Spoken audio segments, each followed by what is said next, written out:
It was a Tuesday night when Mark Johnson came home from a business trip and noticed something small. The side window was slightly open. He called Jennifer's name. No answer. The house was completely still. He went upstairs.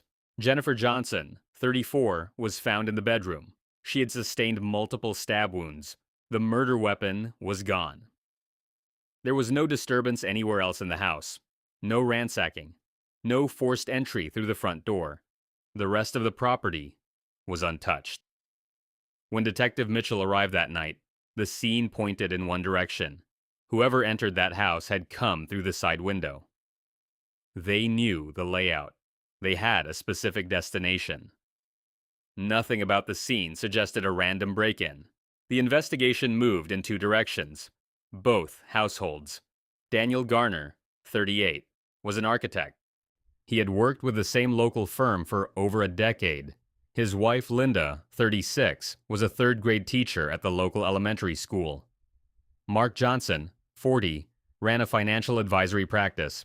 He and his wife, Jennifer, had moved to Pine Hill 5 years before her death. Jennifer was 34. They saw each other often. Dinners, weekends, trips together. Over time, the two households became closely connected. From the outside, both marriages appeared stable. The arrangement began at a dinner party. The topic of open relationships came up. All four stayed in the conversation. Over the following weeks, it became more deliberate. Boundaries were discussed. Both couples agreed their marriages came first, and that everything would stay within specific limits. For the first several months, nothing appeared to go wrong. Then, something changed. Daniel Garner's behavior started to shift. He began contacting Jennifer outside the agreed terms. At first, it was small. More messages, more reasons to be around her. Then, more direct. He created situations where they were alone. During a group weekend trip to a lakeside cabin, Daniel insisted on taking Jennifer out on the water by themselves, leaving Mark and Linda behind. That same evening, beside the fire, he told her he wanted to leave his marriage and build a life with her. Jennifer walked away. Linda had been nearby. She heard it. She confronted Daniel that night. He told her she was reading too much into it and ended the conversation. Jennifer did not ignore it. She told a close friend what had happened. The advice was direct. Cut contact. Jennifer started doing exactly that. Or she declined situations where Daniel could reach her alone. She reduced contact across the board. Instead of stopping, Daniel escalated. He began showing up at her yoga class. He appeared at her workplace without explanation. He sent repeated messages during hours she had stopped responding. One evening, outside her home, he grabbed her arm when she tried to walk past him. A neighbor came outside. Daniel let go and left. That same night, Jennifer called Linda. She described what had been happening and said she was frightened. Linda agreed to meet with her and said she would speak to Daniel. There is no record that anything changed after that. Jennifer decided to end the arrangement.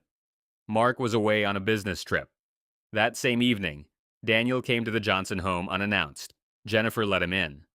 He told her he loved her. He described a future together, not the arrangement, but a life separate from their spouses. Jennifer told him the arrangement was over. There was nothing left to discuss. In the weeks that followed, his behavior continued. He waited outside her workplace. He appeared in places she regularly went. Then, suddenly, it stopped.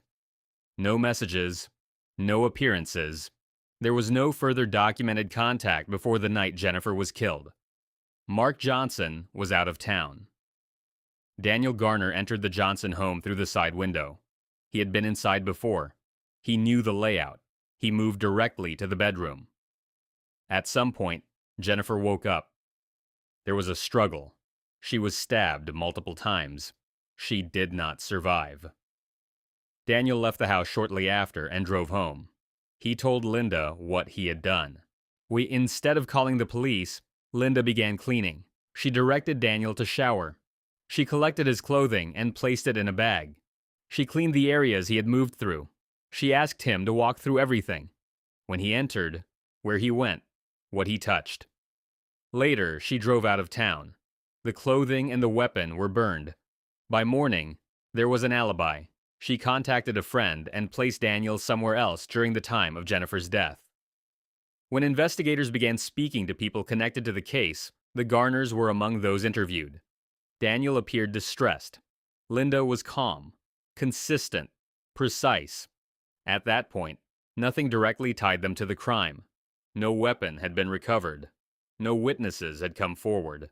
The alibi held. There was nothing obvious linking Daniel to the scene. But Detective Mitchell didn't move on. Something about his responses stood out. He was emotional in some moments, controlled in others. His timeline was detailed. Too detailed. Mitchell requested a forensic review of Jennifer Johnson's phone records. What came back changed the direction of the case.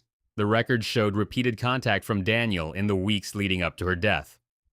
Messages that continued even after Jennifer had stopped responding. The pattern showed escalation. Not communication, persistence. Around the same time, a neighbor came forward. They had seen Daniel's vehicle near the Johnson home on the night of the murder. They remembered the time. They had seen him on foot near the side of the house. That was the first clear break. Mitchell obtained a search warrant for the Garner residence. If you follow cases like this, where the investigation builds piece by piece until the full picture comes into view, this channel covers a new case every week. Subscribe and turn on notifications so you don't miss the next one. Forensic examination of the home revealed blood beneath the surface of the floorboards in the entry area. It had seeped into the wood below where cleaning had taken place. The blood matched Jennifer Johnson. Investigators also recovered burned fabric from the site Linda had used outside of town. The material was consistent with clothing later described in Daniel's confession. 3 separate threads now pointed in the same direction.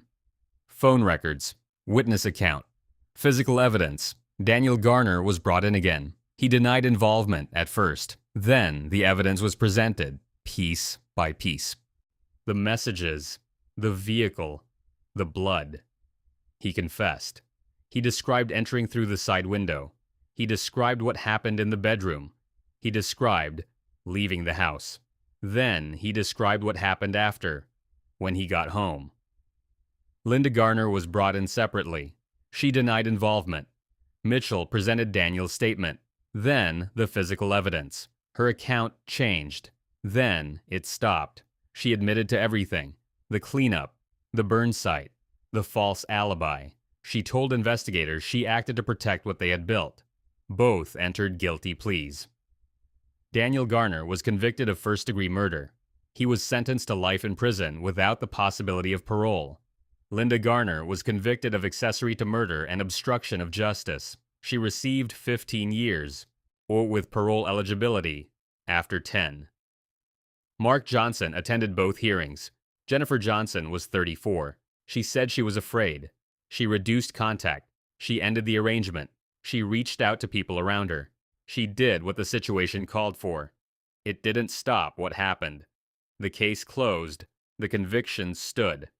If you stayed through the full case, the next investigation is already waiting. Subscribe before you leave. Every week, a new case, from the first report to the final verdict.